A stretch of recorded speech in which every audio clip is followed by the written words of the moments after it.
Oi, gente, boa noite. Saúde, graça e paz. Então, eu tava até agora ali dando uma olhada no vídeo do irmão Flávio, né? Ele tava falando lá uns assuntos lá. E eu tava dando atenção à minha filha aqui, não deu pra me prestar bem atenção. Depois eu vou lá e dou uma olhada. Mas enfim.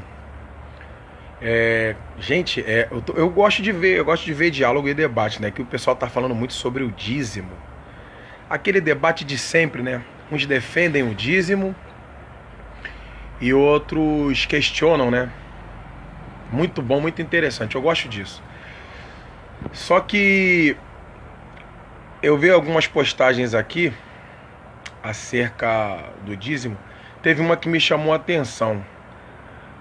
Foi uma irmã que colocou agora aí, uma irmã amiga nossa. Não vou falar o nome dela porque de repente ela pode não gostar. Enfim, né? Não é bacana, né? Às vezes a gente fala o nome de um ou outro porque sabe que os irmãos. Mas a irmã falou um negócio interessante, que é uma postagem, né? Que é essas postagens aí montadas, né? Bonitinhas, que botam a foto de uma pessoa assim, parecendo ser Paulo, parecendo ser um dos apóstolos, e dizendo assim: eu escrevi várias cartas e nenhuma delas eu mandei ninguém dizimar. Por que essa briga por dízimo? Aí é que tá. Eu vejo muita gente falando assim: o dízimo é bíblico. Então, é bíblico, ele está na Bíblia. Só que a gente tem que entender que esses livros não foram escritos todos juntos, não. Eles foram escritos separados. Época diferente, momento diferente, situações diferentes, nações diferentes, momentos completamente diferentes, regiões diferentes, né? A geografia é diferente, a situação do povo era diferente, econômica, espiritual. Então, assim, esse compilado que a gente tem de escrito chamado Bíblia, se a gente não parar para estudar da maneira certa, a gente nunca vai entender, não vai não. Então, assim, nós não somos experts em tudo. Só que tem assuntos que é só parar para pensar. O livro de Malaquias está na Bíblia, mas ele não tem nada a ver com a igreja. E não adianta pegar e dizer que a igreja é o Israel espiritual, porque isso vai fazer confusão. Então, assim, o problema todo é o seguinte, olha só, as denominações precisam de dinheiro. Eu vi um camarada postar aqui, eu entendo ele é um pastor, tá no grupo aqui Debate Bíblico, ele tá falando, com dinheiro eu envio dinheiro para os missionários, eu envio dinheiro para... Ele foi colocando a porcentagem do que ele gasta para um lado e para o outro. Ele falou das despesas que ele tem no templo, da administração.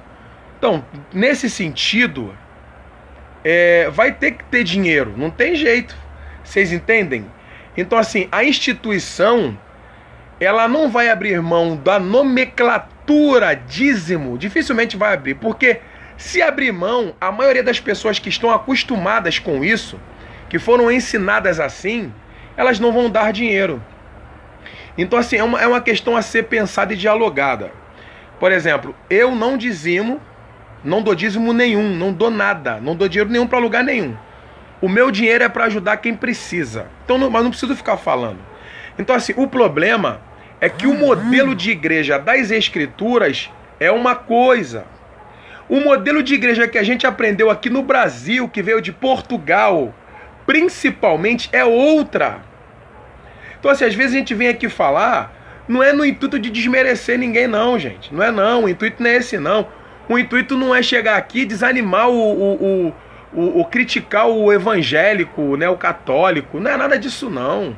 Não é querer mostrar que a gente sabe mais, não. Se a gente estuda, pesquisa, a gente mete as caras nos livros, mete as caras em artigos, em documentários, a gente quer buscar a fonte disso tudo. Então, assim, a instituição, ela foi montada desse jeito.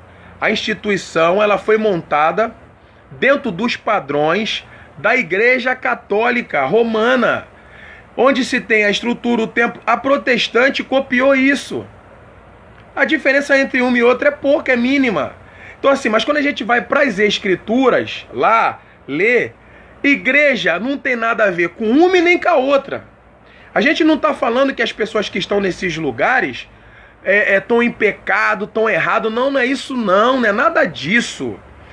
é que nós aprendemos errado e temos que estudar. Quem é que se preocupa em estudar para saber sobre isso? Por exemplo, se falar aqui de política aqui, quantas pessoas entendem de política aqui? A minoria. Quantas pessoas entendem de economia? A minoria. Quantas pessoas entendem aqui de patologia? A minoria. A maioria de nós brasileiros, nós não gostamos de buscar informações. Nós temos medo de aprender a realidade e desfazer os equívocos no qual nós estamos inseridos. Então, assim, a gente vem aqui falar, não é para criar inimizade, né? Nada disso não, ou dizer que a gente é melhor do que o católico, do que o protestante, não é isso. A gente vem aqui dizer que a igreja, a gente sabe, igreja, pessoas, precisa-se, a igreja, na verdade, se precisa de dinheiro. A gente usa dinheiro em quase tudo, nós usamos dinheiro em quase tudo. Então, assim, quando se fala de igreja das escrituras, lá de Atos, como é que era usado o dinheiro? Era usado o dinheiro para necessitado. Não era para levantar estrutura, não era para pagar aluguel de templo, não era para custear obra de templo, não era para nada disso. Aí o pessoal fica nessa, mas Jesus frequentava o templo, tá? Ninguém tem nada contra o templo, não. Jesus frequentava o templo de Jerusalém porque ele era judeu. Os apóstolos frequentavam o templo de Jerusalém porque eram judeus. Eles estavam acostumados naquilo. Eles estavam envolvidos naquilo. Agora, você tem que pensar. É muita coisa para falar num vídeo tão pequeno desse. Então, assim, ó, pensa um pouco. A Arca da Aliança não estava mais no templo de Jerusalém. Acabou. O templo era para ser uma casa de oração. Não era mais. Virou um covil de ladrão, virou casa de comércio. Tudo que faziam lá estão fazendo hoje aqui, gente. Então, assim, Deus, por prerrogativa, decidiu sair de dentro do templo. Vocês lembram da arca? Na Arca da Aliança não tinha a tampa do propiciatório, aquela fagulhazinha lá em cima? Aquela fagulha saiu. Sabe quem é aquela fagulha? É Cristo. Cristo saiu de lá. E depois, por prerrogativa dele, do Pai e do Filho, ele se humanizou. E acabou. Tanto é que lá em Mateus alguém fala assim, ó, que estrutura grande do templo é essa, né? Pede Jesus, ele fala, mas quem aqui está é maior do que o templo. Então, assim, o problema todo não é o templo, o problema todo não são as pessoas que estão no templo, não é nada disso em relação a isso aí, o dízimo. O dízimo é só saber certo o que é o dízimo. Se você pegar a palavra no português, dizimar significa exterminar. Dizimar significa dizimar, separar, eliminar. Vai estudar lá, tá lá no dicionário lá, vai lá. Aí disseram que o dízimo é 10ª parte do que se dava. Não, lá o nome era outro nome que se dava lá, era diferente. Mas lá, o propósito estava dentro daquilo que Deus determinou para a tribo de Levi. Foi lá para Israel, não tem nada a ver com a gente. Igreja são todas as pessoas do mundo que confessam a Cristo. Israel era uma nação específica, terrena de Deus, aonde ele quis perpetuar um propósito. Simples assim. Então, assim, se você pegar a denominação, na denominação os pastores sempre vão dizer a mesma coisa. Nós temos que mandar dinheiro para os missionários. Nós temos que pagar as despesas aqui da igreja, né, que é a denominação. Né, tem um salário do dirigente, tem isso, tem aquilo outro. Só que é o seguinte, na igreja primitiva, não tinha salário para Pedro, não tinha salário para João, não tinha que pagar missionário, não tinha que nada disso. O dinheiro que vinha era para investir nos irmãos necessitados que estavam ali naquele momento. Então, assim, se a gente não for estudar para entender a realidade do que de fato é aquilo que a gente está tratando, que está falando, vai ficar essa bateção de cabeça. E aí, os irmãos que estão tentando mostrar uma realidade que tem base nas escrituras e na história, acaba tendo problema porque as pessoas que estão no templo, que não estudam, a maioria das pessoas que estão no templo, fazem parte de uma denominação, não gostam de estudar, não gostam de ler. Eu não estou ofendendo, não estou desmerecendo ninguém, nem menosprezando. A maioria das pessoas que fazem parte de uma denominação, elas dependem do dirigente, do pastor, do apóstolo, seja lá o que for. Oi, irmã Marcela, tudo bem? Então, assim, a realidade é que esse assunto vai ser sempre polêmico, porque tem que estudar sobre dízimo e ninguém gosta de estudar. Você tem que estudar aonde começou o dízimo, quando começou o dízimo. Quando começou? Quando eu falo quando começou, foi depois da edificação da igreja, que é Mateus 16. A igreja foi edificada em Mateus. De lá para cá você tem que procurar saber quando é que foi fundado o dízimo. Quando é que implantaram o dízimo. Você tem que saber. Quem foi? Qual foi a instituição? Qual foi o bispo ou o papa que fez isso? Você tem que procurar, porque está na história. E aí você tem que saber. O protestantismo abraçou, não abraçou? Porque, gente, olha só. Protestantismo, pentecostalismo, esse monte de nomenclatura evangélica, isso tudo é ramificação da católica. Não tem para onde correr não, gente. Se vocês forem estudar acerca da história, vocês vão perceber que a igreja primitiva se tornou a igreja católica. E a igreja católica depois se tornou a protestante no sentido de ramificação. E aí os padres e os bispos católicos dizem que a igreja verdadeira é a católica. E aí os protestantes dizem que a igreja verdadeira é a protestante. É só vocês prestarem atenção. Aí fica nessa briga. Só que se você for estudar, nem a igreja católica, nem a protestante é a verdadeira. São instituições.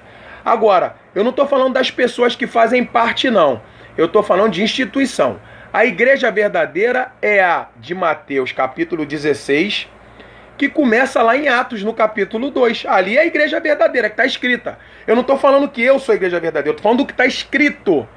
Se não for estudar para saber de dízimo, para saber de batismo, que é outro assunto polêmico, porque assim, batismo, teve um irmão aqui, o irmão Denis Vieira, muito sábio irmão também, ele que me falou sobre o batismo e me mostrou a primeira carta de Pedro no capítulo 3. O batismo nas águas é nada mais do que um símbolo. Ele não implica na salvação, ele não tem nada a ver com confissão pública de fé, não tem nada a ver com isso.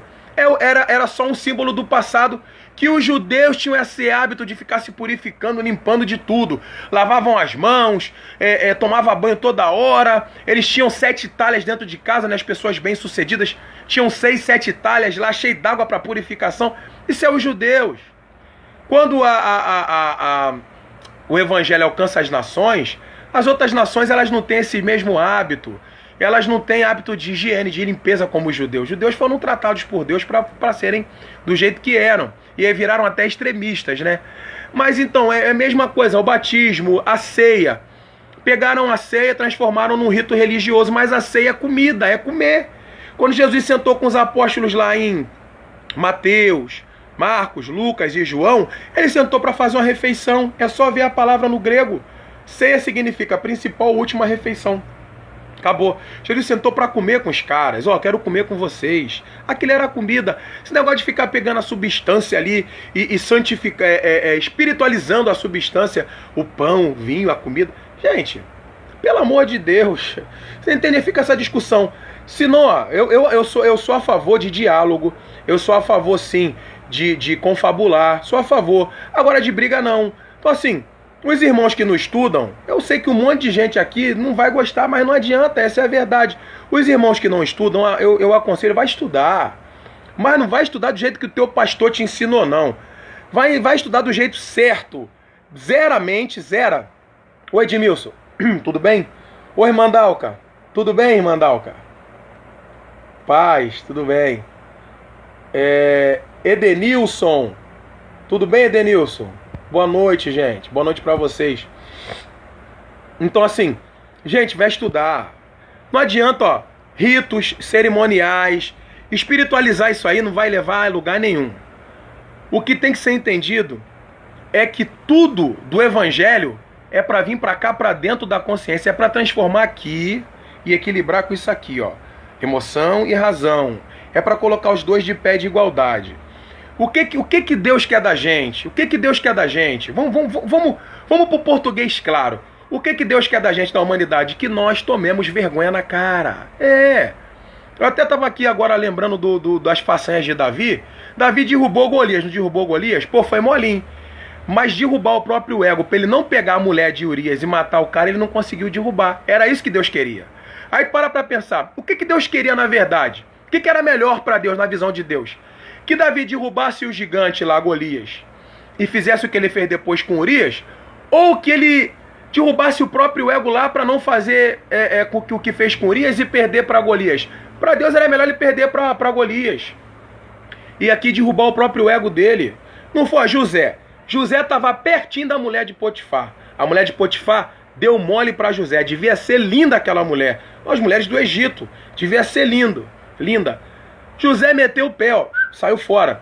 Davi estava da sacada do palácio dele, viu Betseba lá, a quilômetros de distância, mas quis a mulher para ele. Você entende? Então assim, a mente de Davi é que estava entenebrecida, cheia de trevas aqui, ó. Davi, quando tocava harpa, expulsava demônio, tomava conta das ovelhas, era um. Quando ele tomou posse do poder, ele se tornou outro. Tudo bem que ele se arrependia, mas ele fez besteira pra caramba, você entende? Então assim, é só avaliar personagem por personagem. E ver, ó, por exemplo, quando Saul pega lá os despojos da guerra lá dos Midianitas, né? Foi dos Medianitas ou foi dos Amalequitas? Acho que foi dos Medianitas. Que ele pega lá o boi, né, os animais que sobraram e foi sacrificar. O que Samuel falou para ele? Deus tem tanto prazer em que sacrifique mais do que lhe obedeçam? Ou seja, o que Deus quer é que obedeça a ele. É difícil, mas a gente tem que tentar perseverar, insistir. É isso, é uma questão de consciência.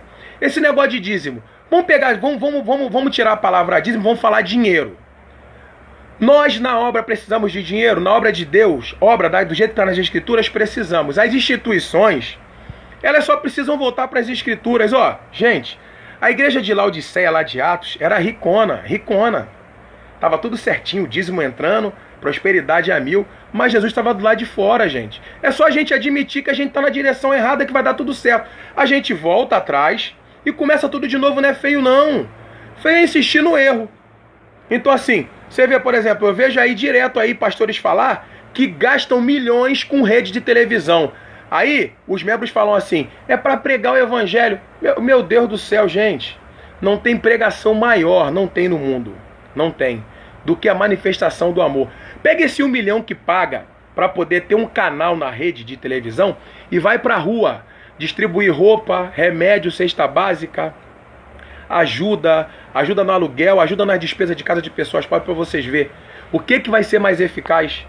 Gente, assim, é loucura. Então às vezes as pessoas ficam brigando aqui, dízimo para lá, dízimo para cá, dízimo para lá. É só pensar um pouco.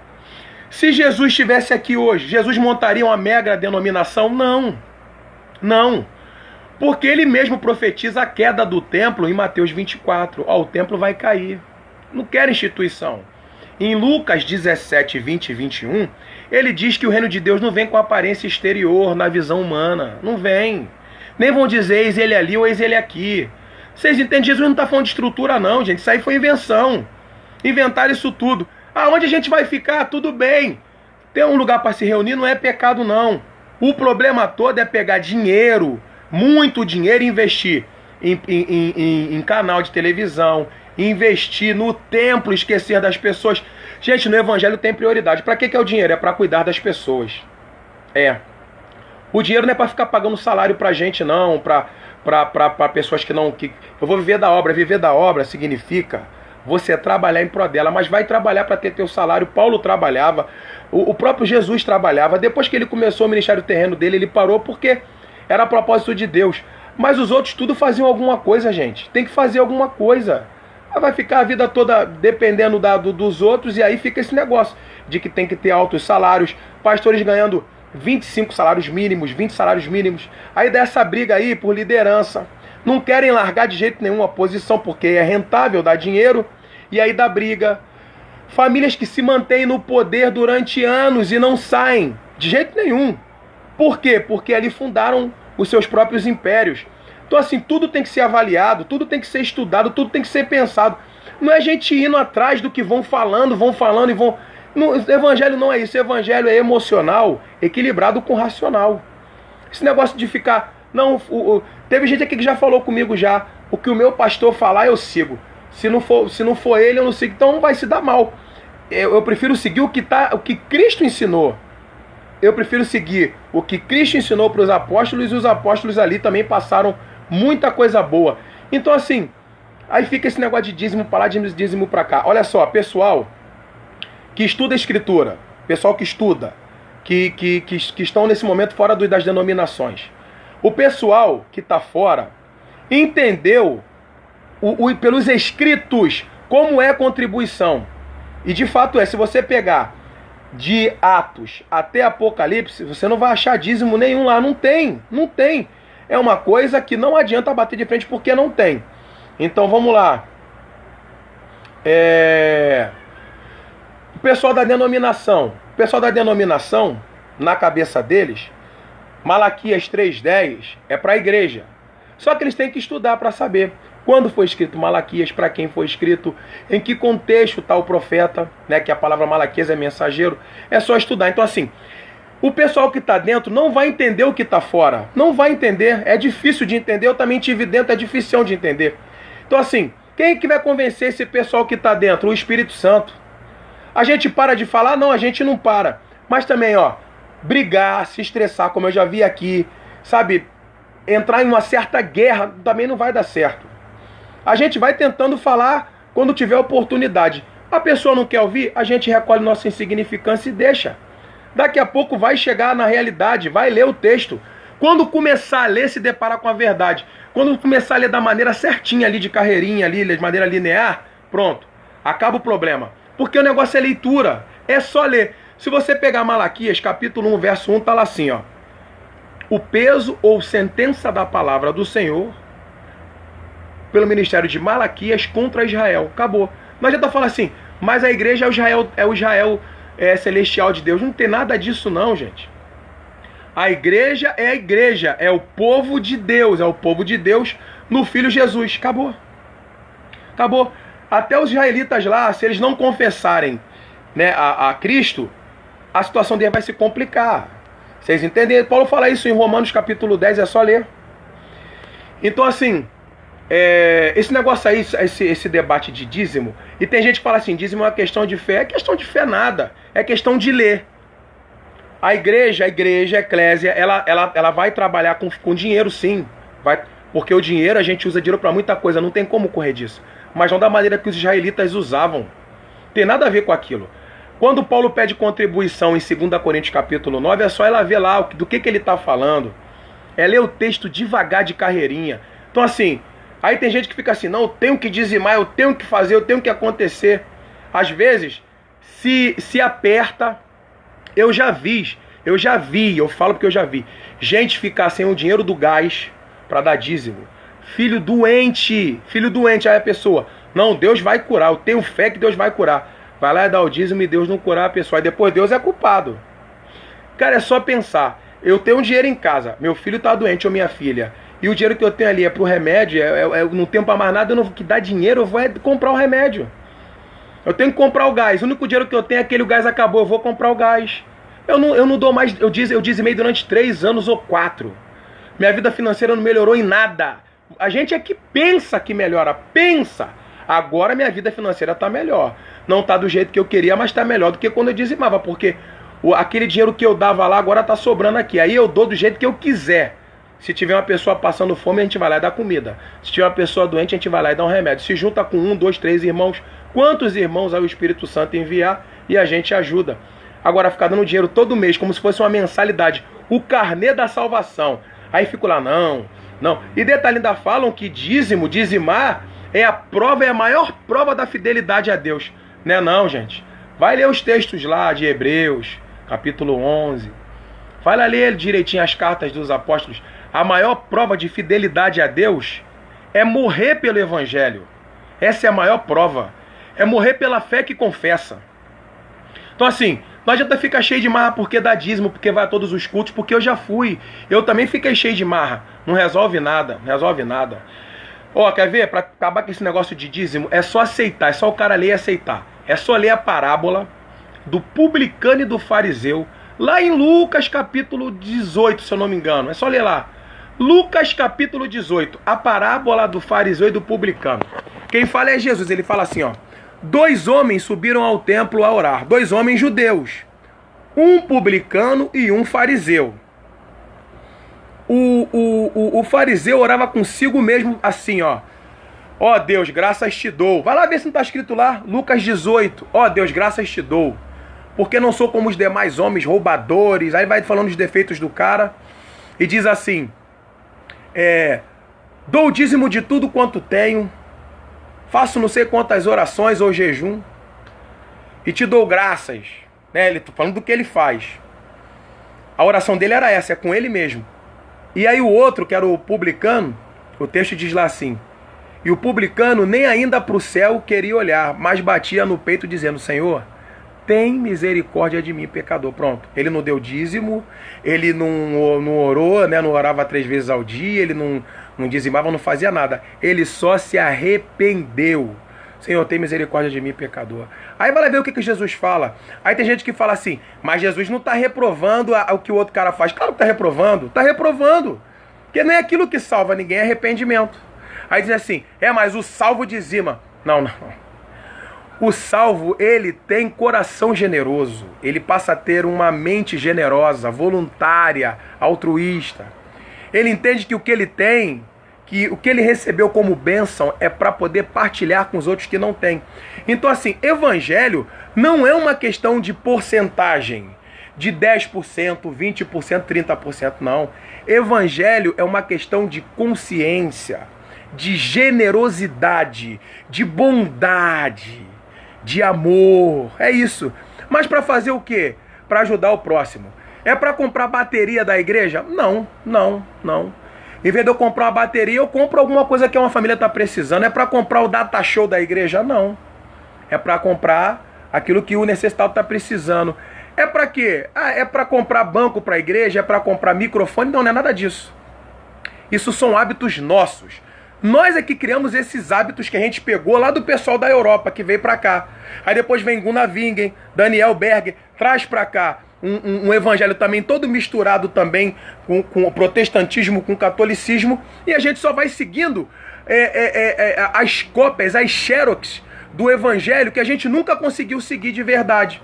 Então o que a gente tem que fazer é voltar para as escrituras, todo mundo. Queria eu que todos os líderes aqui do Brasil, começassem a ler o livro de Atos, levassem em conta os princípios da igreja primitiva, os princípios de amor, os princípios de relacionamento fraternal, os princípios de comunidade que era lá. Aí sim, esquecendo a imaturidade dos apóstolos, também foram imaturos demais lá, foram amadurecendo aos poucos, tá? Então assim, pegar os princípios daquilo lá, daquela fraternidade, daquela comunidade amorosa, sabe? Daquela coisa assim, cheia de fervor.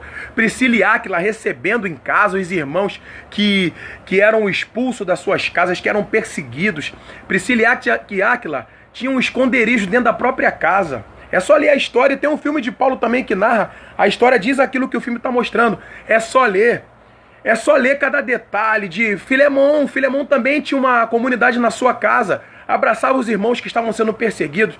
Filemon é um camarada de prestígio da época dele, e ele abraçava os irmãos, ele acolhia os irmãos perseguidos, refugiados. Ele não queria nem saber, eu colocava dentro de casa. A gente tinha que fazer isso. Nós temos condições de ajudar muito mais, mas a gente não quer, porque nós estamos presos naquilo que aprendemos. Então assim, a gente tem que voltar para as escrituras. Dízimo é para Israel. A igreja ela contribui generosamente, voluntariamente, em prol do próximo, do necessitado, do órfão, da viúva, do estrangeiro. E é isso que tem que fazer. Então assim, às vezes um livro está na Bíblia, ele está lá na Bíblia porque é bíblico. É bíblico. A gente usa o termo bíblico porque vem da palavra Bíblia. E Bíblia vem do termo biblion, que significa coleção de livros. Essa coleção não foi montada pelos judeus. Essa coleção não foi montada pelos apóstolos. Essa coleção não foi montada por ninguém da igreja primitiva. Essa coleção de livros foi formada a partir dos concílios que teve. Concílio de Nicéia, no século III, concílio de Éfeso, concílio de Constantinopla, concílio de Calcedônia, concílio de Tentro. Vários concílios que tiveram, foram um monte. E esses escritos foram juntados lá. Aí, se você não sabe, em vários concílios, colocavam livros, tiravam livros. Coloca livro, tira livro. Aí depois vem o protestantismo, 1517 com Lutero. Coloca livro, tira livro. Aí, se você não sabe, Lutero também fez uma Bíblia impressa dele. E tirou livro. Aí, se você não sabe também, John Wycliffe, William Tyndale também montou também uma Bíblia dele, inglesa. Ele foi até morto pela Igreja Católica. Vocês têm que estudar. Se vocês não estudarem, vocês não vão saber. Então assim, por que uma versão tem mais livros? Por que a outra tem menos livros? Porque homens que se diziam homens inspirados por Deus foram tirando, mas não era nada disso. Eram homens que estavam envolvidos justamente numa espécie assim, vamos dizer assim, de confronto, né, de teses, de entendimento das escrituras, de maneira assim, vamos dizer assim, pejorativa. Eles não estavam entendendo nada e estão querendo fazer a coisa do jeito deles, mas não é assim. Tudo que se vai decidir, tomar decisão a nível de igreja, de comunidade, tem que ser sentado todo mundo junto, irmão com irmão, irmã junto, conversar, dialogar, para se tomar a melhor decisão como pessoas maduras, sensatas e entendidas no assunto. Não é fazer como fazem as denominações. É o que o pastor falou, é aquele pronto. Não, tá errado, tá errado. Os irmãos, as irmãs têm que participar. Igreja é uma família. É só ler Atos 15 que vocês vão entender. Lê lá Atos 15. Então assim, não tem esse negócio. Então, gente, é só ler, gente. Antes de ficarem com raiva de mim, ou de pegarem o vídeo não quero ver porque é o Márcio que está falando. Vai estudar, estuda, vai ler. Vai gastar tempo, vai tomar tempo. Estuda em 1 hora, 2, 3. Leia as escrituras, mas pegue a história. Não leia só a tua escritura, não. Leia a católica também, porque o canon católico também é bom. Vai ler 1ª e 2ª Macabeus. Vai ler o livro de Judite, vai ler o livro de Tobias. É bom, é bom. O contexto histórico é fenomenal. Vai ler Flávio Joséfo. É bom ler a enciclopédia passada, porque essa que a CPAD botou compacta também, tá toda mexida. Mas enfim, vai ler, vai pesquisar, vai estudar, gente. Negócio de dízimo, ficar discutindo por causa de dízimo, vai defender dízimo quem defende instituição. Que aí os caras pegam dinheiro e fazem o que querem. Mas 100% do dinheiro era para ir para os irmãos necessitados na igreja primitiva. Agora não. Tem que dividir para o som, tem que dividir para equipamento, tem que dividir para isso, para aquilo, para ter dentro do templo um som bom e tal. Enquanto o som tá bom, que gastam 1.000, 2.000, 3.000 no som, tem gente morrendo de fome. Enquanto ficam gastando dinheiro com cadeira, tem gente, irmão nosso, que não tem nem onde sentar dentro de casa. Enquanto ficam gastando com tinta do templo, com isso, com aquilo, tem irmão nosso que a casa tá caindo aos pedaços. É uma questão de pensar, mas aí quando vem falar isso aí, a gente acaba virando, chamam a gente até de demônio, de diabo, porque estão dizendo que a gente tá indo contra a igreja. Não estamos indo contra a igreja. Estamos indo contra o materialismo, estamos indo contra essa inversão de valores. Entre você pintar uma parede de um templo e você pintar, reformar a casa do irmão, o certo é reformar a casa do irmão. Porque lá é o lugar onde ele mora com a família, é o lugar onde ele está vivendo. A casa dele cair lá e acontecer alguma coisa com ele, a responsabilidade é da igreja, é nossa, que a gente tem que ajudar. Mas aí eu venho falar isso aqui, eu sou herege, eu sou um monte de coisa, né? Mas ninguém, assim, eu venho falar o que ninguém tem coragem de falar. Eu falo mesmo, e é isso aí mesmo, Então, assim, aí ficam perguntando assim, cadê tuas obras? Eu não preciso mostrar nada pra ninguém. Eu não consigo fazer tudo o que deveria, mas garanto que o mínimo a gente faz. E é simples assim. Então, assim, gente, dízimo já era. A igreja trabalha com generosidade, voluntariedade, e é isso aí. Não é eu que estou falando, não, é só ler. É só ler. Leu, acabou o problema. Tá bom, gente? Então, assim, ô João, tudo bem? É uma ordenança. Dízimo não é para... É uma ordenança. Qual os apóstolos viveu e ensinou dízimos? Nenhum. É verdade, João Guerreiro. Mas é isso aí. Então, assim, eu vim fazer o vídeo aqui porque eu tô vendo aí várias postagens aí, dízimo pra lá, dízimo pra cá, é só estudar. É só estudar. Se pegar Malaquias e isolar, vai dar sempre nisso aí. Se for ficar ouvindo o R.R. Soares isolar texto igual ele faz, vai ficar nisso aí. Se for ficar achando, mistificando o dinheiro, achando que tá dando dinheiro e Deus tá te dando de volta, tu também tá dando murro em ponta de faca, porque Deus não precisa de dinheiro de ninguém. O que Deus quer é que todo ser humano tome vergonha na cara, deixe ele transformar a consciência, o caráter, né, a mente da pessoa, para que todo mundo seja igual a Cristo. É o que ele quer. É simples assim. Dízimo. Isso era para Israel. Israel lá também falhou. Aí aqui a igreja está falhando porque quer seguir Israel. Quer ser o Israel espiritual de Deus. Pelo amor de Deus, cara. É melhor a igreja ser a igreja, a família de Cristo. Como está lá em Efésios capítulo 5. A família de Deus. Acabou. É melhor ser família. Quer ser Israel? Então vai ser Israel. Aí vai viver a base de rito, cerimônia, liturgia, metodologia, de um monte de gia. Mas não vai entender o que de fato é igreja. É simples assim. Tá bom, gente? Um abração para todos vocês. E a gente vai se falando. Quando der, a gente faz mais vídeo. Um abração.